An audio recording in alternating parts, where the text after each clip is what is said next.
Bonjour à tous et bienvenue dans le jour 3 de ces vlogmas autour de l'écriture et des carnets et de la créativité. Je suis heureuse de vous retrouver et aujourd'hui on va parler du carnet qu'on a le plus rapidement abandonné dans cette année 2023 où la routine d'écriture, hein, c'est pas forcément dans un carnet parce que je sais qu'il y a aussi des personnes qui écrivent, qui tiennent leur routine d'écriture euh, dans, sur ordinateur ou dans leur téléphone ou sur un iPad. Enfin bref, il y a plein de façons d'écrire et de pratiquer l'écriture de soi, le journaling, le récit de vie ou même l'écriture en général.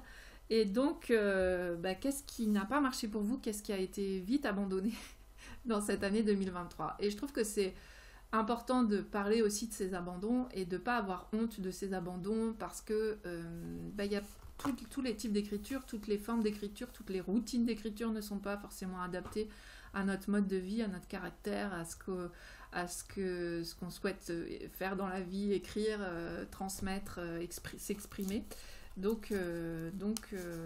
Voilà, pas de honte à avoir. Donc pour moi, c'est ce carnet-là, Some Lines a Day. Alors, il est quand même bien rempli, mais je vais vous expliquer pourquoi. En fait, c'est donc le principe du carnet. Est-ce que j'ai trouvé des pages vierges? Oui, voilà. C'est de chaque année. En fait, c'est donc là, c'est le jour. Et puis là, c'est 2000, selon l'année à laquelle vous l'avez commencé, 2020, 2021, 2022, 2023, 2024. Et l'idée, c'est d'avoir pour un jour, d'avoir tout le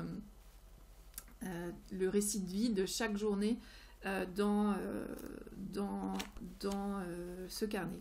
Donc, pour la petite histoire, j'ai commencé ce carnet en 2020 et je me suis acharnée quand même pas mal. Je ne sais pas si un jour il sera fini, peut-être que j'y reviendrai. Donc 2020, j'ai commencé, voilà, 2020, là, 2020. Ensuite, vous voyez qu'on passe à 2022. Donc déjà, il y a eu 2021, il n'y a rien eu. Donc 2020, en fait, déjà, j'avais commencé au milieu de l'année. Donc déjà, ça commençait mal. Je crois que j'avais commencé en juillet. Donc ce que j'avais fait en 2022, c'est que j'avais repris et j'avais collé des papiers comme ça pour disons, ça fait que c'est pas rempli, mais c'est pas grave. C'est des bouts d'illustration de magazines ou alors des scotch de masquage, comme ça, voilà. Donc, 2 ans après, il s'est passé une année, 2022, je me dis, tiens, je vais reprendre. Je me dis, c'est quand même pas mal comme formule, j'ai eu envie de reprendre.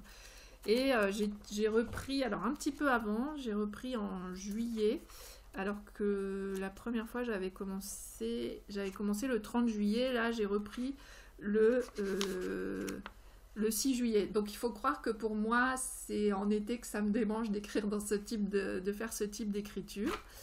Là j'ai vraiment tenu mais là on parle de 2022, hein. J'ai vraiment tenu jusqu'en décembre. Alors parfois comme là par exemple, comme en 2020 je m'étais arrêtée avant, je prenais les deux cases pour faire une illustration et puis écrire et puis raconter la journée. 2020 ou alors je faisais des choses comme ça. Là j'ai écrit j'ai écrit lundi et mardi, voilà. Là, il y avait encore 2020, donc 2022, bref. Donc, je me suis dit, je vais continuer en 2023. Mais du coup, comme il n'y avait rien eu encore en 2023, là, je prenais vraiment je prenais les 3 années, les trois lignes pour raconter la journée. Avec beaucoup d'illustrations, du coup, parce que ça commençait à faire long à écrire. Et alors là, je vois que j'avais écrit en 2021. J'avais quand même un peu écrit en 2021 là. Attendez, là, 2021. Donc vous voyez qu'à chaque fois, je fais des tentatives avec ce carnet. Puis là, on est passé à 2023, voilà. Et j'ai écrit, illustré ce carnet jusqu'au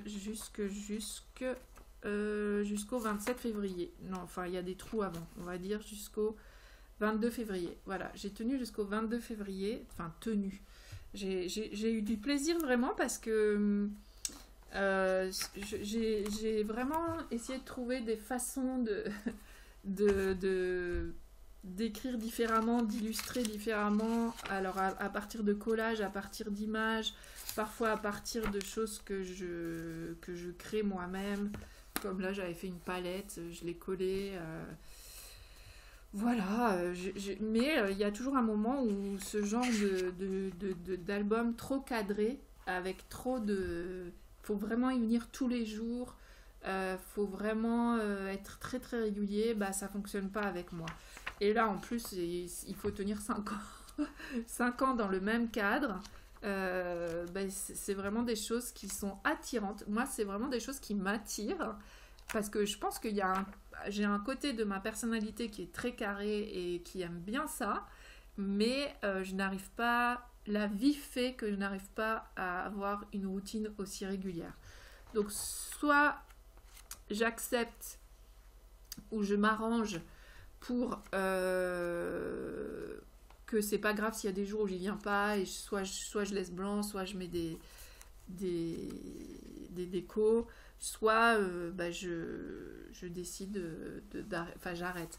Alors ce qui a vraiment fait aussi que j'ai pas tenu, enfin que j'y suis plus venue, c'est que ça c'est de l'écriture quotidienne pour raconter ce qui se passe dans le quotidien, et à côté de ça j'avais aussi un carnet 2023 dans lequel que je vous montrerai certainement à un moment dans une des vidéos du Vlogmas, dans lequel j'écrivais aussi au quotidien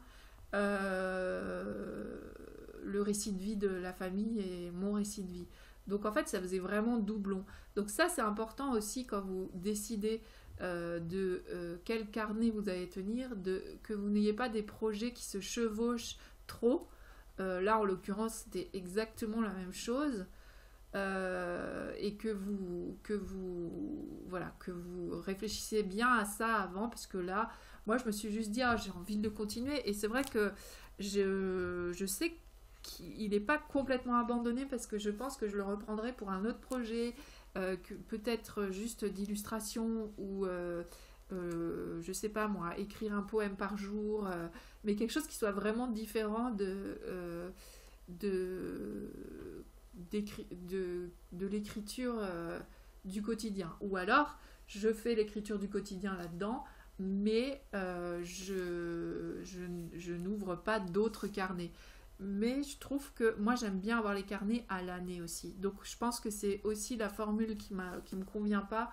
C'est le fait qu'il y ait 5 années dans un seul carnet, et que ouais, le fait d'avoir année 1, année 2, année 3, année 4, année 5, je pense que par rapport à ma façon de penser, ça correspond pas tout à fait. Et voilà, donc voilà, vous serez au courant hein, si j'y reviens ou pas dans ce carnet, mais disons que voilà, celui-là, il a été abandonné complètement. D'ailleurs, quand je suis allée le chercher, il était posé à plat comme ça dans la bibliothèque. Il y avait une petite couche de poussière dessus, sympathique.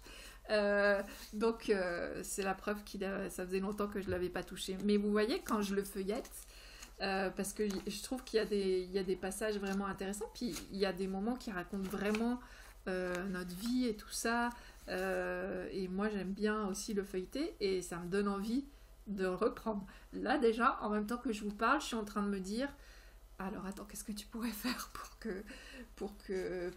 le continuer? C'est pas possible, tu peux pas le laisser comme ça, ce carnet, tu devrais faire donc c'est vraiment quelque chose à réfléchir en ce moment hein.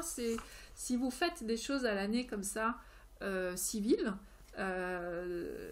des projets de carnet à l'année civile, c'est maintenant qu'il faut y réfléchir.